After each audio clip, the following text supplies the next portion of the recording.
Hey everyone, in today's video, I'll show you how to fix Blue Archive not launching or crashing on PC. If your game doesn't start or crashes immediately, try each of these solutions step by step. Let's get right into it. First, open Steam and head to your library. Find Blue Archive, right-click on it, and select Properties.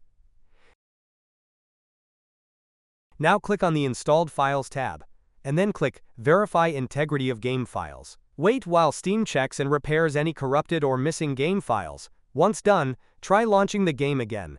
Still not working? Try this next. Right-click Blue Archive again, select Properties, then choose Browse Local Files. This will open the folder where the game is installed. Find bluearchive.exe, right-click it and select Properties.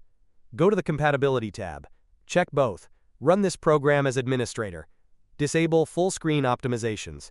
Click Apply, then OK, and try launching the game again. If it's still crashing, let's update your GPU drivers.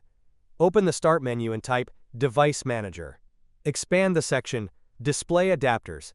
Right-click your graphics card and select Update Driver. Choose Search automatically for drivers and let Windows update to the latest version. If you have a second GPU, like an integrated one, repeat the same steps. Solution 4.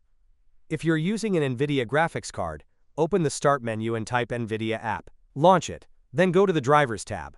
Click Check for updates, and if a new version is available, install it. Once done, restart your PC and try launching Blue Archive again. And that's it. One of these steps should help you fix Blue Archive crashing or not launching on PC.